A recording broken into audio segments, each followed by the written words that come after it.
Welcome to the Great Birth Rebellion podcast. I'm your host, Dr. Melanie Jackson.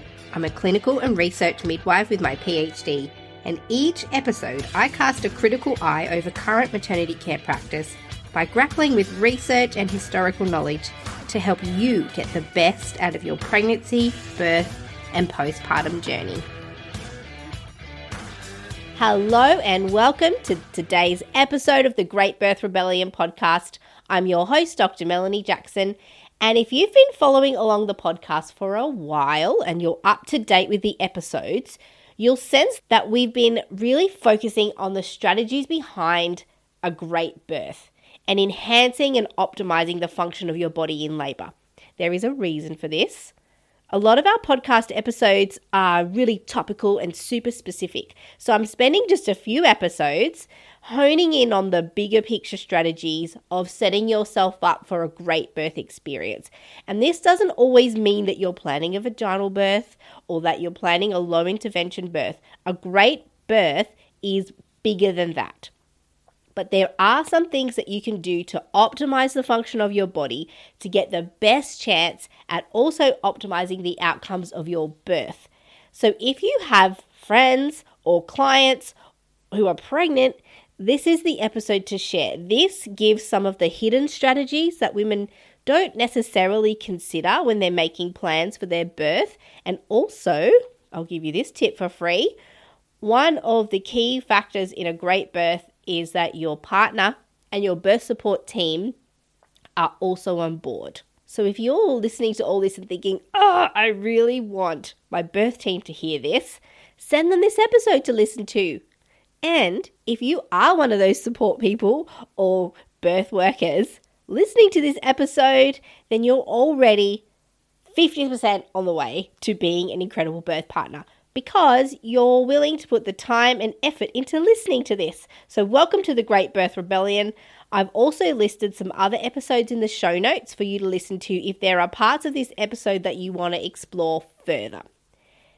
And if you are new here, new to the podcast, this episode is an excellent start to your Great Birth Rebellion journey. The things I'm talking about here are a bit of a launch pad to the rest of the episodes. So you're in the right place. And today I'm sharing my tips for optimizing the function of your body during labor. This is just the tip of an iceberg. It's just one single episode. There is so much more to say, so we'll get into it. And today I'm covering, firstly, how your body and mind work during labor and what optimum function looks like. And this is something really great for birth supporters to know, because you play an integral role in protecting the external environment to make space for optimal functioning of the woman's body. Then we'll move to talking about movement and positioning during labor to optimize your labor and birth, and also what it means to be in the zone. And I'll talk about the challenges of modern maternity care in relation to the optimal functioning of your body in labor, and how to mitigate some of the challenges that you'll be faced with in order to give your birth the best chance of working well, even if you're in a suboptimal environment. So in this episode, it might feel like I'm focusing a lot on all the problems, but hang in there, because towards the end, I talk all about the solutions to some of the problems that might get in the way of your body functioning optimally during your labor. I've been a home birth midwife for 17 years and also an academic researcher for that time. My PhD explored the maternity care system and how it impacts upon women's birth decisions. And I have an intimate understanding on how birth works and what women need in order for their body to function optimally during labor and birth. Through my work as a midwife and as I witness birth unfold at home, you gain all this kind of knowledge. So this encapsulates all of that previous experience. First, I want to explain what your body does and what it needs during labor and birth. And in this section, this is where we'll understand the function and physiology of your body and your mind in labor and birth. Then I'll describe what the mainstream maternity care system will offer you during your labor and birth. And I realize I'm speaking to an international audience here, but I'm very convinced that although there are some differences from country to country, that the general structure and delivery of maternity care services around the world are hinged on a few fundamental principles that are the same the world over. After that, I'll explain what choices you can make to optimize your labor and birth experience so that you can maximize the chance that you will have a great birth and a vaginal birth, if that's what you want, where your body and your mind have what they need to function at an optimal level. And when we're functioning optimally, this reduces the chances of things going wrong during your birth. There are some things that are out of your control, but there are a huge raft of controllable factors that you can take responsibility for and that you can use to curate a great birth for yourself. Remembering that a great birth is not always about a vaginal birth. It's about feeling respected as the authority over your pregnancy and birth, and feeling loved, supported, and cared for without someone trying to take your choices away. So a great birth isn't always about great outcomes. It's about maintaining control over the decisions that you've made and about what happens to you and your baby. And if you apply everything I'm going to share, you give yourself the best possible chance at a great birth, because your body and mind will have what they need to give birth in an optimum state and have your preferences respected. So let's get into it. I'm starting with how your body works during labor and birth and what optimum functioning looks like. So firstly, your body needs to be ready. There is an interaction between the readiness of your baby and the readiness of your body. There is a connection in your body that tells you when the baby's finished developing and when it's time for your uterus to start getting ready to have the baby. Now, I can't stress enough the importance of readiness. In this age of induction, where 33% of women and 43% of first-time mums have their labour induced, this means that their bodies are being asked to labour prematurely before they're ready. Their babies are being born before they're fully developed. So if you go into labour yourself, then you know that your body and hormones are functioning at an optimum state, and that'll translate into optimum function of your body throughout labour and birth. I am speaking in general terms because there are no doubts that many of you are sitting and watching and thinking, well, my labour started on its own, but it still ended up being complicated. And that can definitely happen, and I'm not denying that. A fundamental part of labour and birth as a physiological function means that sometimes it doesn't work.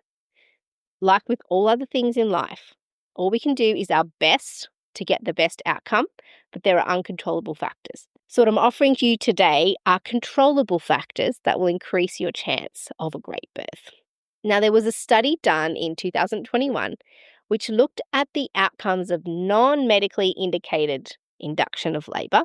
So that's when well women and babies are being induced for no medical reason. Now, there are lots of reasons that women get induced when there's no medical reason. Lots of clinicians are encouraging induction at 39 weeks, particularly if women are over 35 who've gotten pregnant through IVF, if they're over 41 weeks pregnant, if they have gestational diabetes, whether or not it's well controlled, if your waters break and you don't go into labour. But there's lots of other reasons. But most women are not being induced because they are sick or their baby is in danger. So this particular study looked at inductions for well women and babies, and they compared that to the outcomes for women and babies whose labours started spontaneously on their own. So of the 474,000 births included in the study, about 15% of them had an induction for non-medical reasons. And the results showed that for first-time mums, their chances of a spontaneous vaginal birth, where the baby comes out without a episiotomy, vacuum, forceps, or cesarean, if they had an induction, that was 42.7%. Less than half of them pushed their babies out without being cut or pulled out. Compared to when labour starts on its own, that goes up to 62.3% chance of a spontaneous birth. So 42% versus 62%. Still not great, but massive difference. Instrumental birth rates, which is like a vacuum or forceps extraction, was 28% versus 23.9%. A caesarean section during labour, where it wasn't initially planned, was 29.3% if you have an induction versus 13.8% if labour starts on its own. That's less than half a chance if you wait for labour. So more than twice the number of caesareans for women who are having inductions. Remembering that these were not unwell women or babies before they started their induction. They weren't high risk. These are healthy women and babies, and 1 in 3 of them required a caesarean section versus 1 in 7 if they go into spontaneous labour. Epidural use for women who had an induction, 71% compared to 41.3%, and 41.2% of women who had an induction also had an episiotomy compared to 30% of women. Don't get me started. Both those stats are way too high regardless of which birth option you choose, but it makes the point. And finally, if you have an induction, you double your chance of a postpartum hemorrhage. So it was 2.4% if you got induced versus 1.5% if you don't. And there was a similar trend for women who'd had babies before, except their caesarean section rates were lower than women having their first baby. So following induction, the incidences of neonatal birth trauma, needing to resuscitate the baby, respiratory disorders, admissions to neonatal intensive care, and to hospital for up to 16 years later were increased across all of those factors for women whose labours were induced. So what this shows is that starting labour on your own and not opting for an induction if you don't need it overall improves the outcomes of your labour and birth for you and your baby in the short and long term, because spontaneous labour works better than induced labour.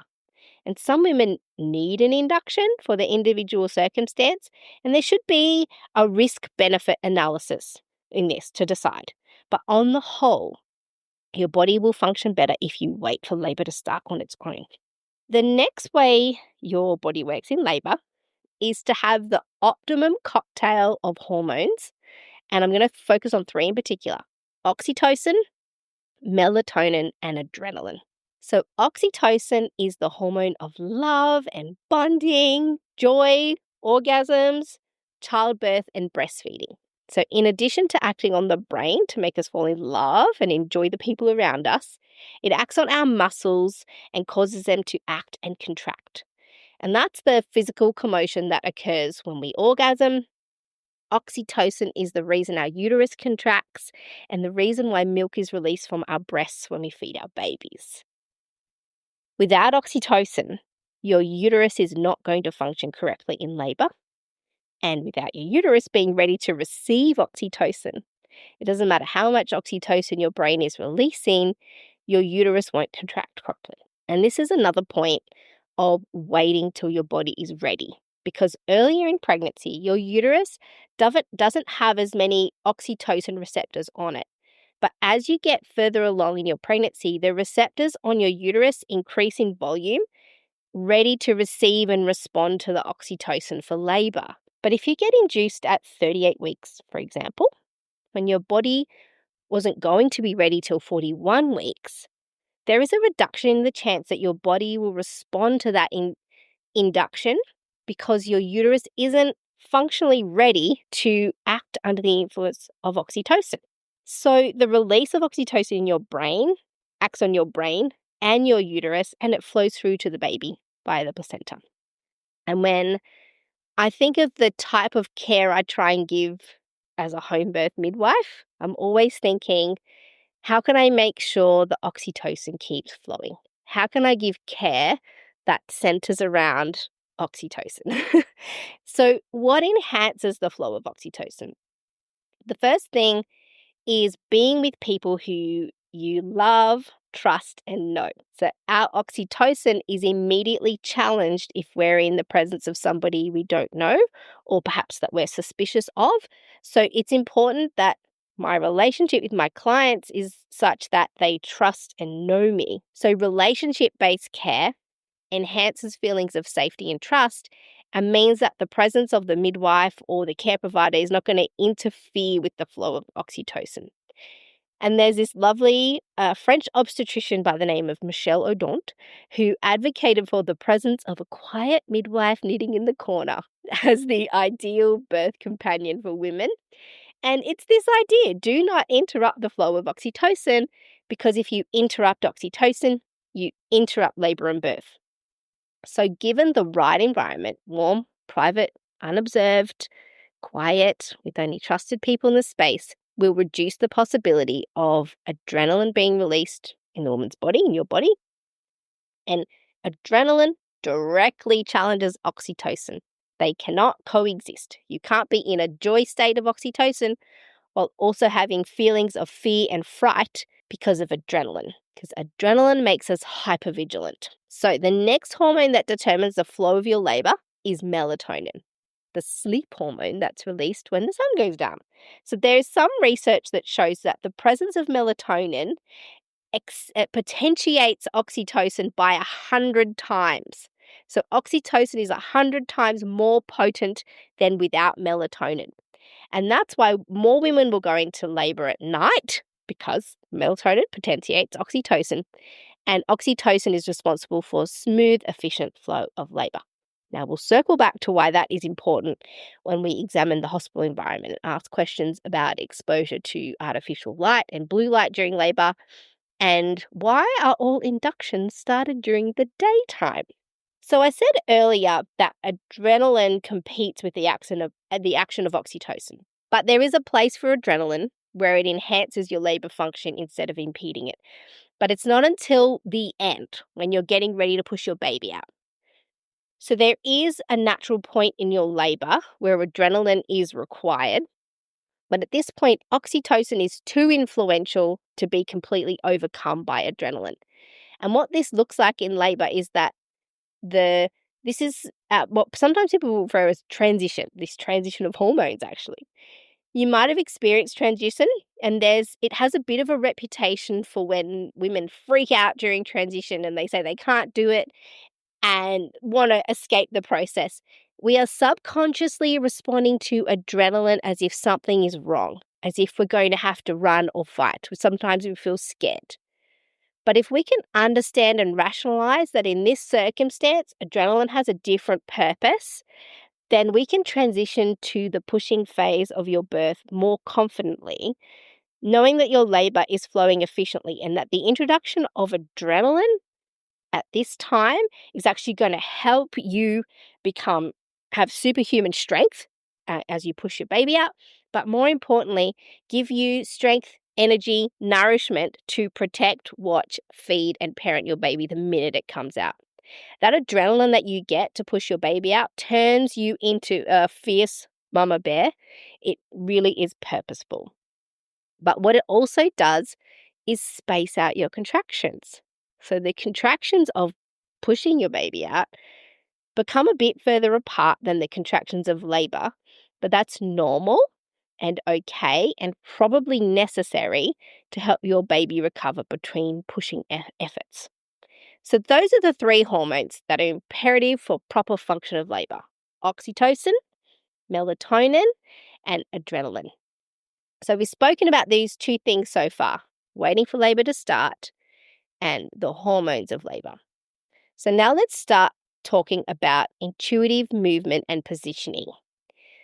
So part of labor is a mechanical experience. The baby is presented with a passageway, the bony and muscular parts of its mother's body, and the baby must navigate and position itself through the mother's pelvis in a particular way to traverse it. So your pelvis is not a straight tube, it's sort of up and down journey that the baby just gets squished down. It's a curve, and it has rocky edges and outcrops and organs and muscles that are all part of this space. So your baby will meet the curves of your pelvis and your pelvic floor muscles, and it's required to contort and twist its body and turn it in a way to ensure it comes out without getting stuck. So just as your baby needs to move in order to do this, you need to move in order to allow it to happen. And your pelvis is a series of moving parts, and it becomes more movable and adaptable through your pregnancy to ensure that there's adequate space for the baby to be born. And during your labor, your tailbone and the whole bony structure can get moved about in response to the position of the baby. Women will often feel where their baby is in their pelvis and experience it as pressure in certain areas of their back and pelvis. And then they'll intuitively respond to that with positions that enhance their own comfort. And they'll try and move the baby from that spot with their own movements. Women will very rarely choose to lay on their back or sit still during contractions if they're truly intuitively listening to their body. So labor and birth eventuate in the baby moving from inside to outside. And while the baby is moving, so too are you. So anything that interrupts this movement also interrupts the baby's capacity to get out. Now, the final thing you need in regards to physiology is staying in the zone. So when you go into labor, the activity of your brain changes along with the complex hormonal cocktail. The front part of your brain that is responsible for communication and decision making shuts down. And your limbic system, the more internal part, is an automatic, involuntary, intuitive, sort of non-thinking part of your brain. And it takes over and dictates the function of your body without your conscious effort, involuntary. And you can see when a woman's gone inside her limbic space during labor. Not only does her brain activity become more internal, but her behavior becomes more internal. And midwives describe this as women going into themselves or going into labor land. They cease to interact with the outside world and need to disappear into this internal land and not be pulled away from it. Your body will function more efficiently without interruptions. So any circumstances that make you feel safe to disengage from the outside world and go fully into this internal world will enhance the activity of your body in labor. And one of the purposes of other people in your birth space is to protect the birth space. And when we say protecting the birth space, we mean make sure that nothing gets to the woman that's going to break her engagement with her internal labor world. Anything that requires her to communicate, make a decision, anything that she feels she needs to protect herself from, brings her away from that limbic system and back into her frontal brain, and that interrupts the birth process. So those are the 4 things that our bodies need in order to optimize birth outcomes. They are to start labor on our own, facilitate the 3 major hormones of labor, oxytocin, melatonin, and adrenaline, intuitive movement for you as the woman, and staying in the zone. So now let's have a look at the care that is offered through modern maternity care systems and how this relates to birth outcomes and these 4 elements we've just spoken about. I just want to take this opportunity here to offer something more than what I can cover in this episode. If what you are hearing is the type of information that you want to go deeper into and you really want to set yourself up for a great birth, I have something else for you. On June 27th, 2025, I'm running a free live online masterclass which goes further into the idea of what it means to have a great birth and how to get one. If you are listening to this episode as a back catalogue and June 27th has already passed, don't worry. We will record the session and you can go back and watch it at my website, melaniethemidwife.com. But if you're one of the fortunate people to be listening before the 27th of June, the masterclass is live and interactive and you'll get a chance to sit in a digital room with me as I offer up what I know about what a great birth means and how to increase the chances of you getting one for yourself. So this is just not for women planning an all-natural birth with no interventions. This is for any type of birth. Your birth can be great even if it doesn't go to plan or even if you're planning every medical intervention on offer. Having a great birth is bigger than the individual elements. Now you can sign up for the masterclass at melaniethemidwife.com/great. I'll link it in the show notes as well. And even if you can't attend live, I'll send you the recording afterwards. I've never done a live session like this before, and I opened it for enrollments last week, and already 2,000 people have signed up to come. You are in good company. Everyone wants a great birth, and I've got some information to share on how you can increase your chances of getting one. So sign up to the masterclass. The link is in the show notes. I'll remind you again at the end in case you forget. Western-style maternity care systems are what we call medicalized. So the process of pregnancy and childbirth are considered medical events, and for this reason, care centers around hospitals and medical facilities under the supervision of medically trained people. So again, I'm being very general here, but the fundamental underlying philosophy behind how maternity care is delivered around the world assumes that birth is a risky medical event, and so the priority is to ensure that women give birth in a place with access to medical care. So, not saying this is right or wrong at this point, it's just how it is. So, if birth is a medical event, then hospital and medical facilities are established to service birthing women, and these facilities are filled with medical personnel and care providers who are there to keep you safe. This is the prevailing message, that birth can be dangerous. Come here, we will keep you safe. So the system was built on the principle that birth can go wrong at any minute, and that the best place to keep you safe is at these purpose-built facilities with purpose-trained care providers. So women believe this to be true, and we go to hospital to have our babies. And these hospitals are staffed by people who have human limitations. So they are rostered on in shifts, they come and go from the hospital, and the hospitals have policies, procedures, and guidelines that govern practice so that everyone knows and follows these rules of care. And at a large scale like this, where so many women are being managed and staff are coming and going in rotational shifts like this, they need to have a system of care that ensures everything runs smoothly so one practitioner can hand over to the next so that the care is uniform and largely the same for the comfort and benefit of the staff and the facility. And their insurance relies on this too. Insurance companies will ensure that the facilities on the proviso that everyone follows the due process and sticks to the rules. And there was an author who's since now passed, her name's Sheila Kitzinger, and she referred to this way of caring for women in a centralized locations like this en masse as a factory-style approach to birth care. It functions like a factory with a production line, and women and their babies are the product. So these institutions are tasked with getting women in, caring for them along the production line, using a systematic one-size-fits-all approach. So I call it birth by numbers. And then they'll send them all out the other end with the end goal of everyone being alive.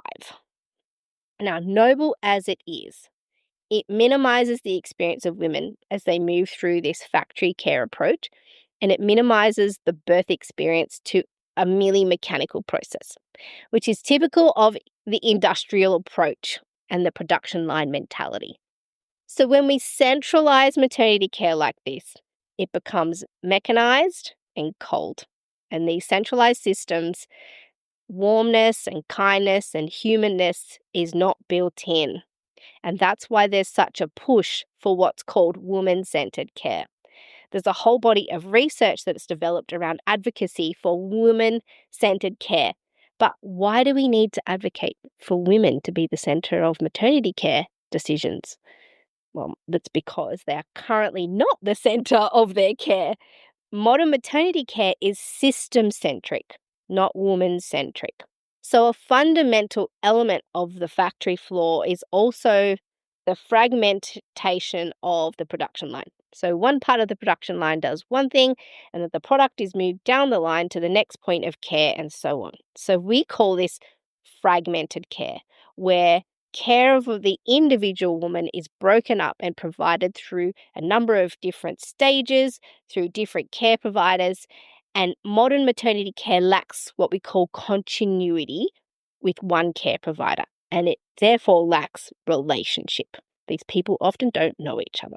So these are the fundamentals of maternity care, and there are boutique services that have been hard fought for that are more woman-centered and more focused on relationship-based care. So midwife-led birth centers, home birth services, private home birth midwives, midwifery group practices. These services are often behind an access wall, though. You can only access them if you manage to run a gauntlet or if you're in a position of privilege. And you have to be in the right location, with the right risk status, and with the right amount of money at the right time if you want to get access to a maternity service of your own choosing that offers you continuity of care with a provider that you choose. So it's not what the majority of women will be able to access. The majority of women will only have access to fragmented maternity care in their local public hospital, and they'll be cared for by a different person at each appointment. They'll see lots of different strangers during their labour and birth and be offered a few mere days of postnatal care, again with different care providers. That will be different where you live, but what is universal is that the maternity care system does not favour continuity of care or out-of-hospital models. These are usually hard-fought boutique models and the first to go if the system is ever under stress. So financial stress, workflow and staffing issues, change of management, or big world events like COVID, the maternity care system will cull woman-centred services first. The maternity care system is being set up as a centralised, fragmented model, and accessing anything outside of that requires a level of forethought, privilege, and luck, if that's available at all. Now, some of you will be thinking, but it's all set up in this way because birth is dangerous. And we do all need to be in these central locations full of experts because that's how we will keep ourselves safe during this dangerous time. And yes, it's true, birth can be dangerous. It does come with some risks, but not for all women all the time. The risks of birth have been overstated. And I could and am writing a whole book on risk and safety in childbirth. So I can't fully unpack this idea in this short session, but when we look at research behind, for example, home birth outcomes compared with hospital outcomes and see that the babies are in just as good condition whether they're born at home or in hospital. No difference in outcomes. So that's good. Your baby will have as much chance of surviving and as much chance of health in a hospital as it would at home if you have care providers with you. And because of this research, people will say, well, home birth is just as safe as hospital birth, but that is because they haven't considered the mother in their conclusions. And what we see in this research is actually mothers do undoubtedly, without question, in extreme excess, better at home than if they give birth in hospital. Here I'm about to talk about a particular study and some of the statistics. So for those watching on Spotify or on YouTube, you'll see the video for this podcast and you'll see that there are some images and slides that will help explain the statistics visually. So if you're listening on this on just the audio platform, I'll do my very best to explain it verbally. But if you need the visuals, be sure to watch the video on Spotify or go to the Melanie the Midwife YouTube page where you can watch the Great Birth Rebellion episodes as videos. So let's have a look at how do women do? Is this message of birth being so dangerous that we need to do it in hospital, is this an accurate message? And there was this huge study involved 1.2 million births. It was done here in Australia, but this study has been mimicked in other countries as well. And it's called Maternal and Perinatal Outcomes by Planned Place of Birth in Australia. And it's a linked population data study. So basically look back at all the information. Again, as I said, in other countries, they've done this and they had very similar results. So they're fairly universal. This study looked at women with uncomplicated pregnancies who gave birth within the study period to a single baby that was head down between 37 weeks and 41 weeks gestation. 93% of the women in the study were in hospitals, 5.7% were in birth centres, and 0.7% were at home, which was about 8,000 home births, a bit more than 8,000 home births. Now, when they looked at those three, they broke it up in place of birth. And we have home birth with a care provider, birth centre with midwives, versus if they gave birth in hospital. So let's have a look at the outcomes. Again, these are all low-risk women, so no one's got any complications. Theoretically, these would be the women who were going to do well anywhere because they're well, healthy women with well, healthy babies. So the factors that are going to influence their birth outcomes are their care provider and their birth location. So what is the likelihood of a normal labour and birth by location for low-risk women? So normal means just the baby, you go into labour and you push your baby out without a vacuum, forceps or an episiotomy. If you're at home, if you're labouring at home, your chances of staying there and just having a normal birth without any interruptions or interventions is 95.2%. 95.2%. If you go to a birth centre it's 89.2%. So again, you've left your home, but you're still with midwives and you're not in a hospital. If you have your baby in a hospital, according to this study, you will have a normal labour and birth if you're a low-risk woman 78.6% of the time. So home, 95.2, hospital, 78.6. Very similar groups of women. Postpartum hemorrhage, so over 1,000 mils. This is something that people are worried about. Oh, if you stay at home, aren't you gonna, aren't you gonna bleed? And the rates are actually pretty similar, regardless of where you give birth. Birth centers seem to be the least likelihood of bleeding, but again, it's not in a hospital, so overall, still women will be fine in a postpartum hemorrhage, and in terms of the rates, very similar. Okay, an in-labour caesarean section. So if you have an already planned caesarean section, you're in labour and then you move on to having a caesarean section that you didn't plan. If you're at home, there's a 2.4% chance that would happen. If you're in a birth centre, there's a 4% chance. And if you're in hospital, 7.8% chance. So already we're seeing that the outcomes for women are significantly better outside of a hospital. So vacuum and forceps statistics, here's where the big jump happens. If you are planning a home birth, your chance of needing vacuum or forceps is 2%. If you're at a birth centre, it's 6%. Obviously, we don't do these at home or at the birth centre. It requires transfer, but these are the stats on women who had planned home births and birth centres. If you're in hospital, 11.8%. It's significant, remembering the hospital did not improve outcomes for babies. So far, we've got a lot more intervention for women without a corresponding improvement in the outcomes for the baby.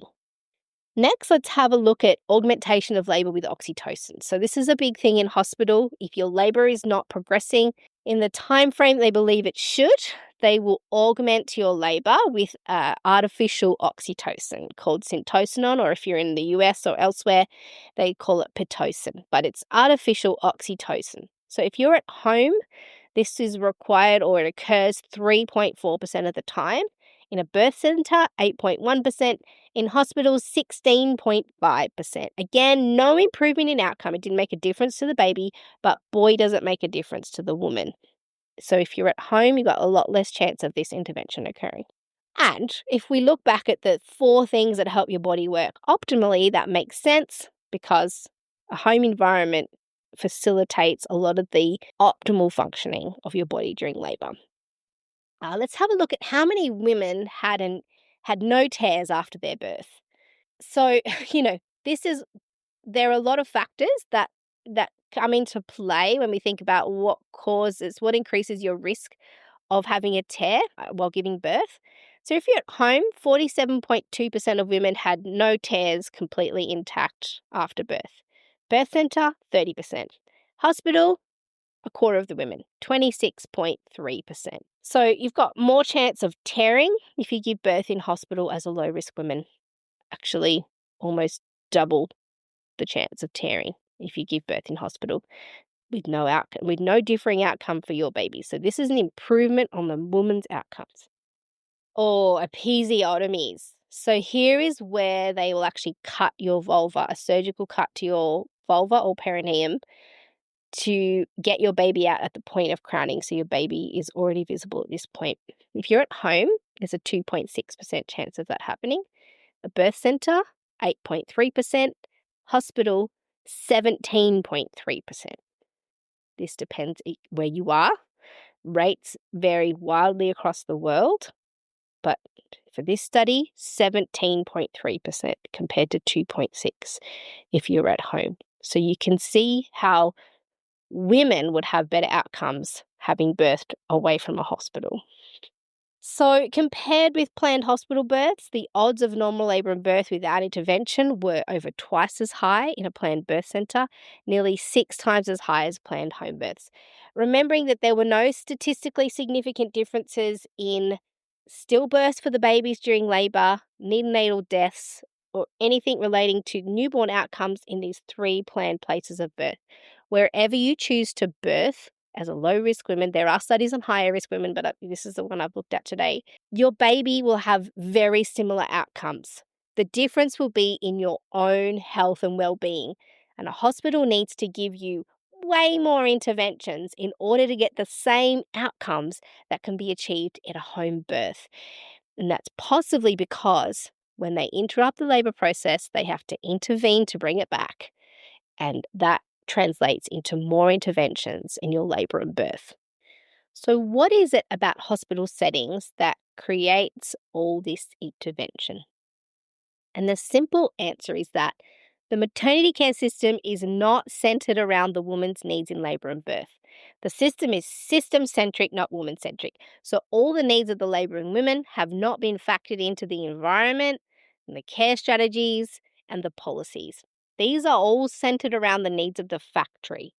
So the simple fact is that modern maternity care is generally, simply owing to the way that it's set up, it cannot support birth physiology. It's the antidote to women's bodies working properly.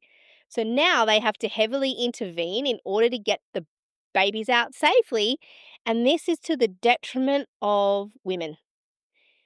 And I know I've poo-pooed the maternity care system, so I need to offer a caveat here to say that there are certainly heroes within the maternity care system who make every effort to protect women from the detrimental parts of modern maternity care.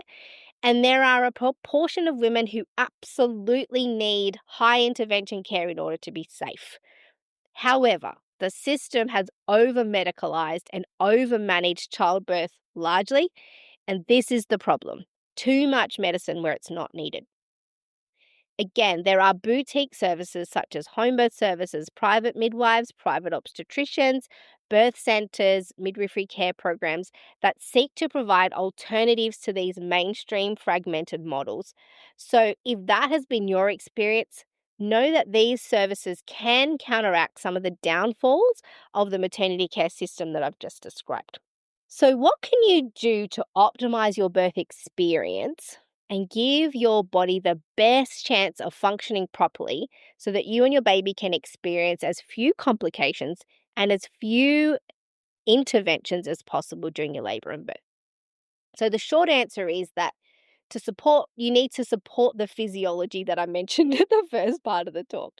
So starting labor on your own, only accept induction of labor if the benefits outweigh the risks.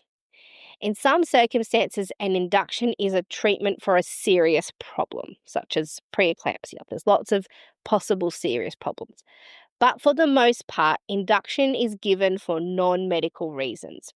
In fact, here in Australia, our recent stats are that 43% of first-time mothers in Australia are induced, and the three top reasons for induction are being beyond 41 weeks, prolonged rupture membrane, so your waters are broken for longer than 24 hours, and gestational diabetes, but all of which are not medically necessary reasons for induction. Sometimes they're required, but mostly they're not if there's no complications.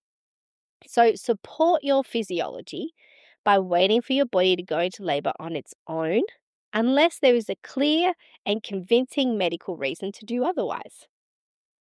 And you're far less likely to be offered an induction if you choose a midwifery model of care or if you choose to give birth outside of a hospital. So you can increase your chances of labour starting spontaneously just by choosing a midwife as your care provider and planning a birth that's outside of hospital. The next thing is to optimize your hormonal function in labour. So we spoke about the three hormones: oxytocin, melatonin, and adrenaline. And the good news is that if you optimize the function of the oxytocin and melatonin, the optimization of adrenaline will naturally follow. So oxytocin function is optimized when you are feeling safe, and feelings of safety come from being in a familiar, warm, quiet, comfortable space with people that you know and trust. Strange and new environments require hypervigilance from us.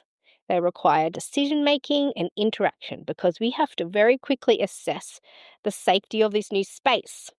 So when women move into hospital, for example, when they're in labour, they enter into a new, unfamiliar space with new, unfamiliar people, and this creates a place of hypervigilance where they have to work out, is this a safe place or not, while they familiarise themselves with the new environment.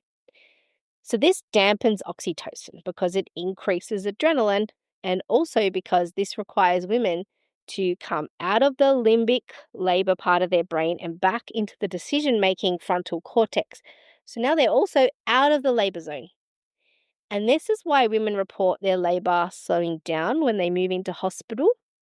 And it can take some time for them to settle in, feel safe, get back into the flow again, if they feel safe in that space. So this transition into hospital represents an interruption in the hormonal flow of labor. So ways that you can optimize your hormonal function in labor is to give birth in a space that feels familiar and comfortable to you. So this might be a hospital, that might be where you feel safe, a birth center, or a home birth. But if you know that you're giving birth in a place that doesn't feel familiar and comfortable, then there are still some things you could do to mitigate this circumstance. We might not all get the choice. So you can purposely disengage from the transfer experience by wearing an eye mask and headphones with your chosen music playing. So try and reduce the input stimulation during your transfer to hospital and upon arrival to hospital. Force your body to remain internal and block out external stimuli. So you've got to have people obviously in your space that will advocate for you in your absence and ensure that no one bursts that bubble. So you could hire a doula or build a team that's on your side, which could include your partner if they're capable of that. Take things to the hospital from home that enhance your feelings of familiarity and comfort, and move the birth space around to claim it as your own. Now, melatonin function is optimized during the evening and when not exposed to artificial light and blue light waves. So, automatically, by waiting to go into labor without an induction, you're optimizing your melatonin function because your body will most likely go into labor at night when melatonin is highest, as opposed to being induced in the daytime at a time that suits the facility and it suits the staffing, but in no way benefits your hormonal cocktail. The other things you can do to support your melatonin are to avoid a computer screen, TV, mobile screens during labor, and reduce your exposure to artificial light by wearing the blue light blocking glasses. Turn off the fluorescent lights in the birth space, and you can take with you sort of little orange light lamps, mobile ones, to help. You could wear an eye mask in labor if you can't avoid the artificial light. So melatonin is our nighttime sleepy hormone. So anything that sends a message to your body that it's daytime reduces melatonin. And the problem is that hospitals are full of blue light all the time. So managing and reducing this will help avoid melatonin interruptions.